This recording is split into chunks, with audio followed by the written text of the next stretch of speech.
ملحمہ جو ہے کہتے ہیں جہاں گوشت کے ٹکڑے کیے جائیں، لحم گوشت کو کہتے ہیں، تو گوشت کے ٹکڑے جہاں کیے جائیں گے وہ ملحمہ ہے، تو اس لیے جنگ کو کہتے ہیں ملحمہ۔ بہرحال یہ جو ملاحم کا دور ہے اس میں اگرچہ جیسا کہ میں نے عرض کیا کافی مشکل ہے، لیکن یوں سمجھیے کہ اس کا دور اول گزر چکا ہے۔ حضرت مہدی کا ظہور ابھی ہونا ہے لیکن ملاحم کا دور اول گزر چکا ہے۔ یہ جو گلف وار تھی جس کا نقطہ آغاز ہے 2 اگست 1990 کو،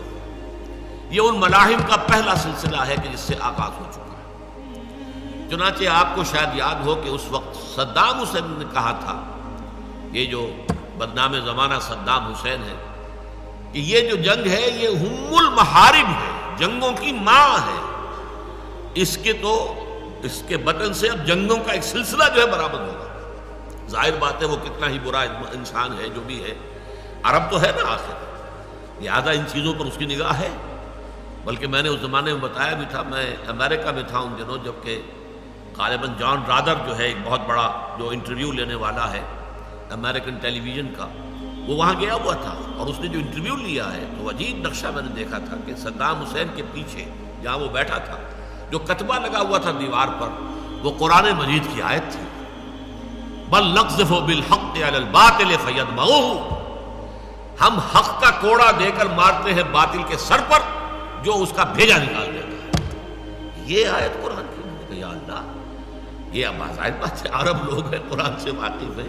وہ خود جاہل ہو تب بھی کم سے کم اس کے ہاں لوگ ایسے ہوں گے کہ جو عالم ہیں قرآن کے، تو انہوں نے وہ آیت لگائی ہوئی تھی، بل نقذف بالحق علی الباطل فیدمغہ، ہم حق کا کوڑا باطل کے سر پر ماریں گے تو وہ اس کا دماغ نکال کر، بھیجا نکال کر باہر پھینک دے گا۔ بہرحال اس نے کہا تھا یہ ام المحارب ہے۔ نوٹ کیجئے اس جنگ کا ذکر جو ہے احادیث میں کس شکل میں آیا ہے۔ ان ابی کعب رضی اللہ تعالی عنہ قال انی سمعت رسول اللہ صلی اللہ علیہ وسلم یقول یوشک الفرات ان یحسر عن جبل من ذهب فاذا سمع به الناس ساروا الیہ فیقول من عنده لو ترکنا الناس یاخذون منه لیذهبن به كله فیقتتلون علیہ فیقتل من کل 199۔ یہ صحیح مسلم کی روایت ہے کتاب الفتن سے، کہ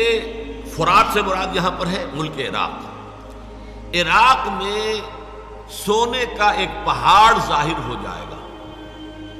یہ سونا، سیال سونا، یہ پیٹرول، اور عراق میں بہت بڑے بڑے ذخیرے اس کے موجود ہیں۔ اس پر ساری جنگ ہوئی ہے۔ آپ کو معلوم ہوگا، یاد ہوگا کہ کویت نے، یہ عراق کا الزام یہ تھا کہ کویت نے سلانٹ ڈرلنگ کے ذریعے سے ہمارے علاقے سے تیل کھینچنا شروع کر دیا، اور جو امبیسڈر امریکن تھی گلاسپائی اس وقت عورت تھی، اس نے یہ کہا کہ ٹھیک ہے، آپ کا سرحدی جھگڑا ہے کویت کے ساتھ، آپ جیسے چاہے طے کریں، ہم اس میں دخل نہیں دیں گے۔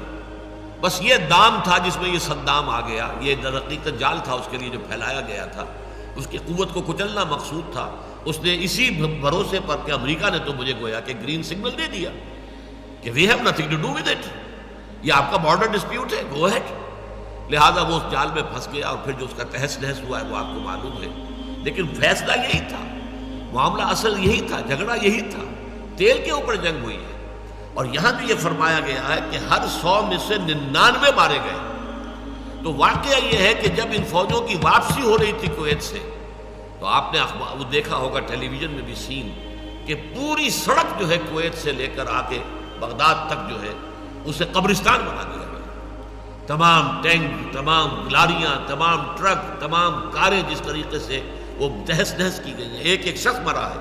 ان میں سے میں سمجھتا ہوں کہ حدیث کے یہ الفاظ بالکل درست ہیں کہ 99% لوگ مارے گئے۔ اصل بھرکس جو نکلا ہے در حقیقت، کیونکہ جب وہ اپنی فوجوں کو واپس لے کر چلا ہے کویت سے، تو ابھی اگر واپس لے کے چلے جاتے تو ظاہر بات ہے کہ اس کی قوت تو انٹیکٹ رہ جاتی، حالانکہ جھگڑا تو ختم ہو گیا تھا۔ اگر اس نے کویت پر قبضہ کیا تھا، وہ کویت کا قبضہ چھوڑ کر جا رہا تھا۔ اب اگر جنگ کی گئی تھی کویت کو آزاد کرانے کے لیے، تو اب اس کے اوپر بمباری کرنے کا جواز تو نہیں رہا تھا۔ لیکن اب یہی بات تھی کہ چونکہ اصل مقصد یہ تھا کہ تمام عرب ممالک میں سے وہ واحد ملک ہے کہ جس کے ایٹمی بن جانے کا اندیشہ تھا، اس کی ایٹمک جو ہے تنصیبات کے اوپر کئی سال پہلے حملہ کر کے ان کو تہس نہس کیا جا چکا تھا، اور اب چونکہ تھا کہ ویپنز آف ماس ڈسٹرکشن یہ تیار کر رہا ہے، لہذا اس کو تہس نہس کرنا تھا اسرائیل کے تحفظ کے لیے۔ چارلس کرافٹ نے بعد میں کہہ بھی دیا تھا کہ ہم نے یہ جنگ جو ہے اسرائیل کی حفاظت کے لیے لڑی ہے۔ تو یہ اس جنگ کا ذکر موجود ہے اس کے اندر۔ اس طرح دوسری روایت جو ہے یہ سنن ابی داؤد کی ہے، عن ذی مخبر رضی اللہ تعالی عنہ قال سمعت رسول اللہ صلی اللہ علیہ وسلم ستصالحون الروم صلحا آمنا فتغزون انتم وهم عدو من ورائکم فتنصرون وتغنمون وتسلمون ثم ترجعون حتى تنزلوا بمرج ذی طلول۔ حضور نے فرمایا صلی اللہ علیہ وسلم، ذو مخبر کہہ رہے ہیں کہ میں نے سنا حضور کو کہتے ہوئے کہ اب یہاں تم سے مراد کیا ہے؟ تم صلح کرو گے روم کے ساتھ، جو ایک پرامن صلح ہوگی۔ ایک صلح ہوتی ہے جنگ کے بعد، ایک پیکٹس ہوتے ہیں آپس میں، معاہدے ہو جاتے ہیں ڈیفنس کے، صلحً آمنا۔ تو تم معاملہ کرو گے رومیوں کے ساتھ، گویا کہ عربوں سے کہا جا رہا ہے۔ یہ آج کا سعودی عرب اور جو اس کا اتحاد ہے امریکہ کے ساتھ، کہ اس کے گویا کہ جھولی میں بیٹھا ہوا ہے، اس کی جیب کے اندر رکھا ہوا ہے، اس کی طرف اشارہ ہے۔ اور تم مل کر دشمن کے ساتھ، تم بھی اور روم بھی، تم مل کر اپنے پیچھے کے ایک دشمن کے ساتھ مقابلہ کرو گے۔ اب آپ نوٹ کیجئے، مسجد نبوی میں حضور جب خطبہ دیتے تھے تو صحابہ سامنے بیٹھے ہوتے تھے، ان کا رخ جنوب کی طرف ہوتا تھا، کہ قبلہ جنوب میں ہے، ان کے پیچھے شمال ہے اور عرب کے شمال میں عراق ہے۔ تو ایک دشمن کا تم جو ہے تمہارے ساتھ جنگ ہوگی۔ آپ کو معلوم ہے تقریباً تمام عرب ممالک بھی شامل تھے، 30 ملکوں کی فوج جو ہے وہ اس جنگ خلیج کے اندر آئی ہے، تقریباً 3 لاکھ افراد آئے۔ وہ ہوائی جہاز اور میزائل اور یہ اور وہ کس طرح کے بامبرز آئے ہیں، اس کا جو جن کی شکلیں پہلی مرتبہ لوگوں نے دیکھی تھی ٹیلی ویژن کے اوپر، جن کا ابھی کسی کو پتہ ہی نہیں تھا۔ پیٹریوٹ میزائل جو دے دیے گئے تھے اسرائیل کو، اس کا پہلے اس سے ذکر ہی کسی کو معلوم نہیں تھا کہ پیٹریوٹ نام کی کوئی میزائل بھی موجود ہے، جو کسی آنے والے میزائل کو خلا کے اندر ہی ختم کر دیتا ہے، فضا کے اندر۔ اب تو خیر خلا کی بات ہو رہی ہے کہ انٹر بیلسٹک میزائلز جو ہیں، انٹر کانٹیننٹل جو ہوں گے، ان کو بھی ختم کرنے کے لیے جو ہے ڈیفنس شیلڈ بنایا جا رہا ہے، لیکن اس وقت یہ تھا کہ کم سے کم فضا کے اندر جو بھی آ رہے ہیں ان کو تو ختم کیا جا سکے۔ یہ سارے معاملات، تو فرمایا کہ اس کے بعد تم دونوں مل کر جنگ کرو گے، پھر تمہاری مدد کی جائے گی اور تمہیں فتح حاصل ہوگی اور تمہیں غنیمت بھی ملے گی اور تمہیں کوئی نقصان نہیں پہنچے گا، یہاں تک کہ تم واپس لوٹو گے اور پھر تمہارا پڑاؤ ہوگا ایک ایسے ٹیلوں والے ریگستان میں جس میں کہ نخلستان وجود میں آ چکا ہوگا۔ یہ ہے وہ معاملہ کہ آج امریکن بیسز جو ہیں نجد کے اندر، اب امریکہ پنجے گاڑ کر وہاں بیٹھ گیا۔ اس کے لیے حدیث کے اندر جو 2 الفاظ آئے وہ ابھی میں آپ کو دوسری حدیث آپ کو سنا دیتا ہوں۔ نجد میں جو شیطان کا سینگ حضور نے فرمایا، نجد کی طرف سے شیطان کا سینگ برآمد ہوگا۔ عن ابن عمر رضی اللہ تعالی عنہ قال ذکر النبی صلی اللہ علیہ وسلم قال اللہم بارک لنا فی شامنا اللہم بارک لنا فی یمننا قالوا وفی نجدنا۔ حضور نے ایک مرتبہ کہا، اے اللہ برکت ڈال دے ہمارے ملک شام میں، اے اللہ برکت ڈال دے ہمارے ملک یمن میں۔ لوگوں نے کہا حضور نجد کی بات بھی کیجئے اور ہمارے نجد میں، آپ خاموش رہے، آپ نے دوبارہ انہی 2 کا ذکر کیا، پھر کہا گیا حضور نجد میں، پھر آپ خاموش رہے، تیسری مرتبہ کہا گیا، تو حضور نے تیسری مرتبہ کے بعد فرمایا کہ ہونا کا زلازل والفتن و بہا یطلع قرن الشیطان۔ یہ بخاری شریف کی روایت ہے کتاب الفتن میں۔ وہاں تو زلزلے آئیں گے، فتنے اٹھیں گے اور وہاں سے شیطان کا سینگ طلوع ہوگا۔ اب جو میزائل لگے ہوئے ہوں گے، یہ سارا جو بیس ہے نجد کا اس علاقے کے اندر، یہ خلیج کے جو ہے مغربی ساتھ جو ہے، آپ اندازہ کر لیجیے یہ شیطان کا وہ سینگ ہے کہ جو وہاں آ کر اب جم گیا ہے۔ اسی طریقے سے حضرت عبداللہ ابن عمر ہی سے روایت ہے بخاری شریف میں، انہ سمع رسول اللہ صلی اللہ علیہ وسلم وہو مستقبل المشرق، کہ انہوں نے حضور سے یہ فرماتے سنا اور آپ کا رخ مشرق کی طرف تھا، یقول الا ان فتنۃ ہا ہنا من حیث یطلع قرن الشیطان، فتنہ ادھر ہے، مشرق نجد جو ہے مدینہ منورہ سے مشرق کی طرف ہے،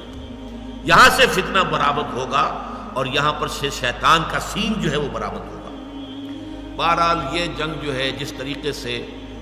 اس میں ہلاکت ہوئی ہے، تباہی ہوئی ہے، بربادی ہوئی ہے، جنگ عظیم دوم کے دوران جتنا بارود اور گولہ استعمال ہوا ہے اتنا چند دنوں کے اندر استعمال ہو گیا عراق کے اندر، برکس جو نکالا گیا۔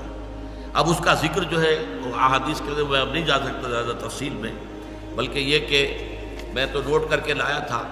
کہ یوحنا جو حواری تھے حضرت مسیح علیہ السلام کے، ان کے جو مکاشفات ہیں،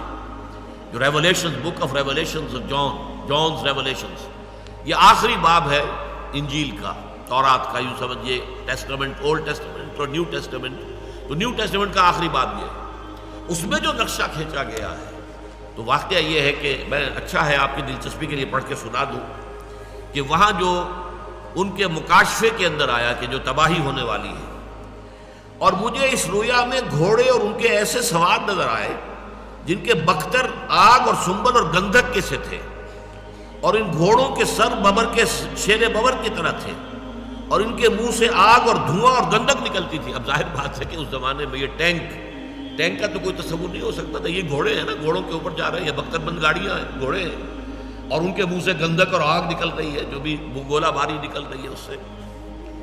اور گندھک سے جو ان کے منہ سے نکلتی ہے، تہائی آدمی مارے گئے۔ ایک اور ہے کہ پھر بجلیاں اور آوازیں اور گرجیں پیدا ہوئیں، اور ایک ایسا بھونچال آیا کہ جب سے انسان پیدا ہوا ہے ایسا بھونچال کبھی نہیں آیا، اور اس بڑے شہر کے 3 ٹکڑے ہو گئے، اور قوموں کے شہر گر گئے، اور بڑے شہر بابل کی خدا کے ہاں